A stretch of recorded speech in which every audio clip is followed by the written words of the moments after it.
नोएडा की पुलिस के बहादुर सिपाही महिलाओं पर लाठियां बरसा रहे थे, उनको धक्का दे रहे थे, उन पर लातें बरसा रहे थे, घूंसे बरसा रहे थे और दिल्ली की पार्लियामेंट में महिला आरक्षण बिल पर भारतीय जनता पार्टी मातम मना रही थी। वो ये कह रही थी कि विपक्ष उनका साथ नहीं दे रहा है, जबकि नोएडा में उत्तर प्रदेश में भारतीय जनता पार्टी की सरकार है। नमस्कार दोस्तों, टाउन हॉल टाइम्स में आप सभी का बहुत बहुत स्वागत है। और जैसा कि आप जानते हैं कि कल संसद में नारी शक्ति वंदन अधिनियम 2023 का जो बिल था वो पास नहीं हो सका। वो बेसिकली इसलिए पास नहीं हो सका क्योंकि एक तो वो सबसे पहले 2023 में पास हो चुका है। दूसरी बात कि सरकार इस बिल के जरिए एक बहुत ही घिनौने कृत्य को अंजाम देने जा रही थी। उसकी मंशा ऐसी बिल्कुल भी नहीं है कि वो इस बिल के जरिए महिलाओं को आरक्षण देना चाहती है या महिलाओं का उद्धार या उत्थान करना चाहती है। अगर ऐसा होता तो वो सबसे पहले अपनी पार्टी में ही करती, अपनी जो संसद है उसमें महिलाओं को स्थान देती और जितने भी आरएसएस के जो संगठन है उसमें महिलाओं को स्थान मिलता। लेकिन ऐसा बिल्कुल भी नहीं हुआ, बल्कि इसके उल्टा ही देश में काम हो रहा है। एक तरफ दिल्ली की संसद में भारतीय जनता पार्टी के वो नेता भी महिला आरक्षण की बात कर रहे थे कि जिनका नाम इप्स्टीन फाइल में आया हुआ है और उनके ऊपर कोई कार्रवाई नहीं हो रही है। अशोक खरात नाम का एक ज्योतिष या कोई भगत जी महाराष्ट्र में महिलाओं का शोषण करता हुआ पाया गया, वो भी राज्य की महिला आयोग की अध्यक्ष के साथ में भी उस पर भी कोई कार्रवाई नहीं हो रही है। मध्य प्रदेश के छतरपुर में जहां महिलाएं अपनी जल जंगल ज़मीन के लिए जल समाधि लिए हुए हैं, वहां पर कोई कार्रवाई नहीं हो रही है, उनके ऊपर भी लाठियां बरसाई जा रही हैं। उड़ीसा में महिलाओं को घरों से निकाल कर उनको मारा जा रहा है, पीटा जा रहा है, उनको गांव से निकाला जा रहा है ताकि कि वो जो ज़मीन है वो ज़मीन वो अपने आकाओं यानी वेदांता को दे सकें। इस तरह का दोगलापन, इस तरह का जो दोहरा चरित्र सरकार का और सरकार के लोगों का हमारे सामने आता है, ये अपने आप में एक बहुत बड़ा घिनौना कृत्य है। सबसे बड़ी बात अगर आप देखेंगे कि कल जब सरकार का ये बिल पास नहीं हो सका तो मात्र 10 मिनट के अंदर अंदर भारतीय जनता पार्टी की वो महिलाएं यानी महिलाएं सांसद हाथों में प्ले कार्ड लेकर संसद में प्रदर्शन करने लगी। यानी आप देखिए कि उन्हें ये मालूम था कि ये बिल पास नहीं होने जा रहा है, इसलिए उन्होंने प्रदर्शन की बहुत तैयारी कर ली थी। और इसीलिए आज प्रधानमंत्री श्री नरेंद्र मोदी जी भी एक अपना राष्ट्र को संबोधन करेंगे, जिसमें कि वो बताएंगे कि किस तरीके से विपक्ष ने महिलाओं के साथ में धोखा किया है। लेकिन असल में बात तो ये है कि नरेंद्र मोदी की सरकार, भारतीय जनता पार्टी जो संघ द्वारा संचालित होती है, वह स्वयं भारत की 90% महिलाओं के साथ में धोखाधड़ी करने जा रही थी। वो धोखाधड़ी इस तरीके से थी कि इस जो महिला आरक्षण के जरिए जो भारत की वंचित समाज की महिलाएं हैं, पिछड़े समाज की महिलाएं हैं, SC ST महिलाएं हैं, उनको कुछ नहीं मिलने जा रहा था, बल्कि नाम मात्र का उनके लिए ये आरक्षण था। और इसका जो सारा का सारा लाभ था महिला आंदोलन के नाम पर, महिला आरक्षण के नाम पर, ये सारा का सारा लाभ जो है केवल और केवल स्वर्ण महिलाओं को मिलने जा रहा था। ठीक उसी तरीके से कि जिस तरीके से अब तक जितने भी फ़ायदे हुए हैं, चाहे किसी भी महिला कानून के फ़ायदे हुए हैं, उसमें अधिकतर जो लाभ हुआ है वो केवल और केवल स्वर्ण महिलाओं को ही हुआ है। जो भारत के वंचित समाज की जो महिलाएं हैं, लड़कियां हैं, उनको इसका लाभ अभी तक नहीं पहुंचा है। ना ही वो शिक्षा के क्षेत्र में आगे बढ़ी हैं, चाहे वो नौकरी के क्षेत्र में आगे बढ़ी हैं, ना ही वो और किसी क्षेत्र में आगे बढ़ी हैं। इसलिए ये महिला आरक्षण का बिल एकदम ढकोसला और दिखावा था। इसके राजनीतिक संवाद क्या थे क्या नहीं थे। आप देखेंगे कि संसद में किस तरीके से इसके ऊपर एक वाद विवाद भी हुआ और किस तरीके से भारतीय जनता पार्टी इस बात पर ज़्यादा जोर दे रही थी कि अगर ये बिल पास नहीं हुआ तो आने वाले समय में यानी चुनाव में भारत की जनता यानी भारत की महिलाएं, माताएं, बहनें, मातृशक्ति, इस तरह के शब्दों का वो प्रयोग कर रहे थे कि उनको कैसा सबक सिखाएंगे, लेकिन अपनी ही पार्टी के एप्स्टीन फाइल वालों को बाहर नहीं निकालें। उनसे ये नहीं देखा जा रहा था कि किस तरीके से नोएडा में एक हमारे बलशाली मर्द एकदम दारा सिंह जैसे एकदम वो किस तरीके से महिलाओं पर लाठियां बरसा रहे थे, उनको लात मार रहे हैं, घूंसे लात मार रहे हैं। और सबसे बड़ी बात ये, और भी शर्म की बात ये कि वहाँ की डीएम मेधा रूपम एक महिला है और ये महिला जो है चुनाव आयुक्त की बेटी श्री ज्ञानेश कुमार जी की सपुत्री हैं। यानी आप समझ सकते हैं कि किस महिला को कितना लाभ हो रहा है या इस आरक्षण बिल के बाद में भी होता।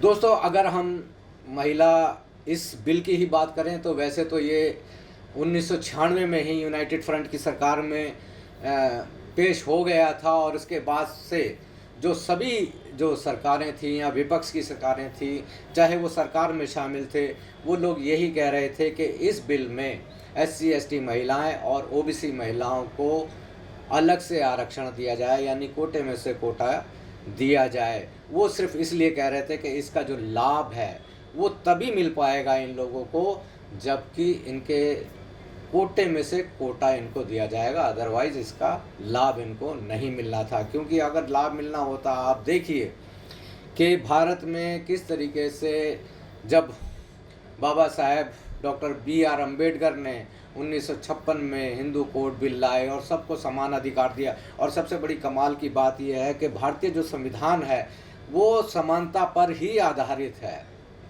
वो किसी भी तरीके से धर्म की, जाति का, लिंग का, किसी भी तरीके का, प्रांत का, भाषा का, किसी भी तरह का भेद नहीं करता है। लेकिन ये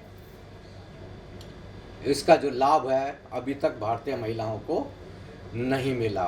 तो इस आरक्षण बिल के बाद में भी उनको लाभ मिल जाता, जो जिसमें कि ये स्पष्ट ही नहीं है कि इन महिलाओं के लिए है, वो ऐसा कभी होने वाला ही नहीं था। आप देखिए कि किस तरीके से जो हमारे गृह मंत्री अमित शाह जी वो कह रहे थे कि माताएं, बहनें तुमको माफ़ नहीं करेंगी। तो भैया माफ़ नहीं करेंगी? आपको क्या मणिपुर की महिलाओं ने माफ़ कर दिया है? या आप मणिपुर की जिस महिला को एकदम नंगा करके उसकी परेड निकाली गई, क्या आप वह भूल गए हैं या आपने उस पर कोई कार्रवाई की है? या उत्तर प्रदेश में या जितने भी जो हिंदी प्रदेश हैं, मध्य प्रदेश हो, उत्तर प्रदेश हो, राजस्थान हो, कितने बलात्कार हो रहे हैं, क्या आप उन पर कार्रवाई करते हैं? क्यों आपकी पार्टी में इतने सारे बलात्कारी हैं, पर अपनी पार्टी से क्यों नहीं निकालते हैं? सबसे बड़ी बात दोस्तों ये कि जब अखिलेश यादव जी ने कहा कि मुस्लिम महिलाओं को भी आरक्षण मिलना चाहिए इसमें से, तो अमित शाह जी कहने लगे कि देखिए जी, धर्म के आधार पर कोई आरक्षण नहीं होगा, हमारा संविधान इस बात की गवाही नहीं देता, इस बात के लिए अलाउ नहीं करता। लेकिन उनसे पूछिए साहब कि फिर संविधान तो हमारा आर्थिक जो EWS रिजर्वेशन है उसके लिए भी अलाउ नहीं करता, लेकिन आपने अपनी सुविधा के लिए, आपने अपने लोगों के लिए वो एक खांचा बना लिया संविधान में, और वो अभी भी एक तरीके से एंटी कॉन्स्टिट्यूशनल है। इसके अलावा जब इन्होंने नागरिकता कानून लाए थे तो क्या संवैधानिक तरीके से लाए हैं? आप धर्म के आधार पर आपने कुछ लोगों को वंचित किया हुआ है, क्या वो संवैधानिक है? भारतीय संविधान में जो मौलिक अधिकार दिए हुए हैं, क्या उनके अनुकूल है वो? आपने कितने सारे कानून लाए हैं, जो तकरीबन जितने भी आप बिल लाए हैं उसमें से आधे से ज़्यादा गैर संवैधानिक हैं, एंटी कॉन्स्टिट्यूशनल हैं। तब आपने बिल्कुल नहीं सोचा कि भाई हमें क्या कहना है, क्या करना है, लेकिन वो आपकी सुविधा के अनुसार हैं। और जिस तरीके से आप महिला के अधिकारों की बात कर रहे हैं, आप अगर दिल्ली का ही उदाहरण लें, दिल्ली में चुनाव हुआ, किस तरीके से आपने महिलाओं को धोखा दिया, किस तरीके से फिर आपने शब्दों को बदला और किस तरीके से आपने एक तरीके से ये दिल्ली का सबसे बड़ा चुनावी फ्रॉड आपने दिल्ली के लोगों के साथ में किया कि आपने कहा कि 2,500 रुपये हर महिला के अकाउंट में आएंगे। आज तक नहीं आए हैं, 1 साल से ज़्यादा हो गया और अभी कह रहे हैं कि हम काम कर रहे हैं, उस पर काम करते रहिए। ऐसा ही काम हो रहा है भारत सरकार में, और सिर्फ ऐसा नहीं है कि ये आपकी सरकार में हो रहा है, पीछे भी ऐसे ही होता आया है। इसके अलावा आपने कहा कि आप दिल्ली के अंदर आपने कहा कि हर गर्भवती महिलाओं को 21,000 रुपये और एक आप पोषक किट देंगे। वो क्या हो रहा है?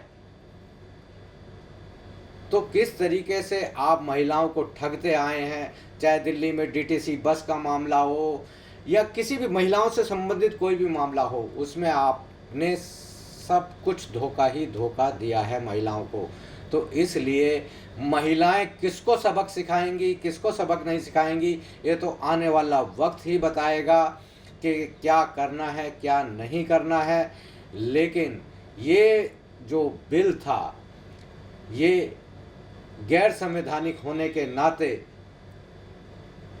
ये भारत की महिलाओं के खिलाफ था, जिसको भारत की जनता के प्रतिनिधियों ने पूरा नहीं होने दिया। इस षड्यंत्र को विफल किया, सभी लोगों ने मिलकर विफल किया। इसलिए ये भारत के लोकतंत्र की जीत है, भारत की महिलाओं की जीत है, भारत की जो वंचित उपेक्षित महिलाएं हैं, ये उनकी जीत है। वो आने वाले समय में वो आने वाली सरकारों से ये उम्मीद लगाए बैठी हैं कि वो शायद आकर उनके साथ में न्याय करेंगे।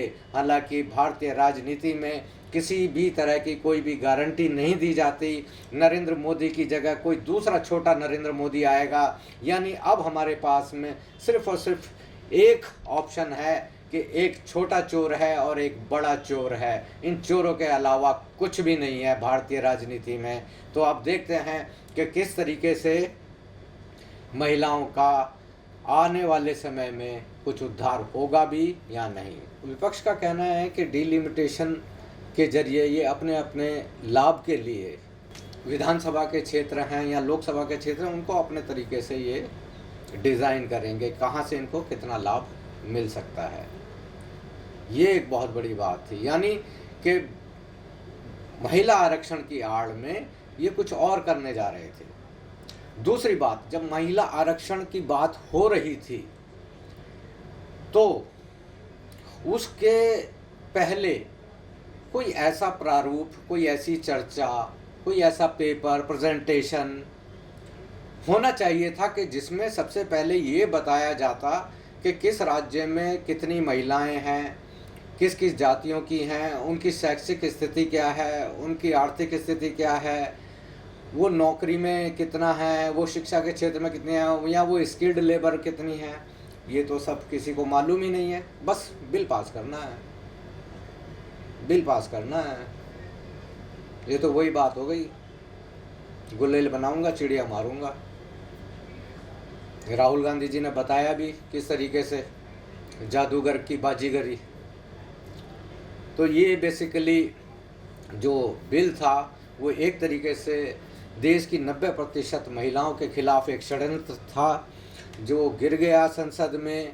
ये भारत के लोकतंत्र की जीत हुई है, भारत की महिलाओं की जीत हुई है, और इसके जो भारतीय जनता पार्टी के जो घिनौने कृत्य हैं, मंसूबे हैं, वो नाकाम हुए।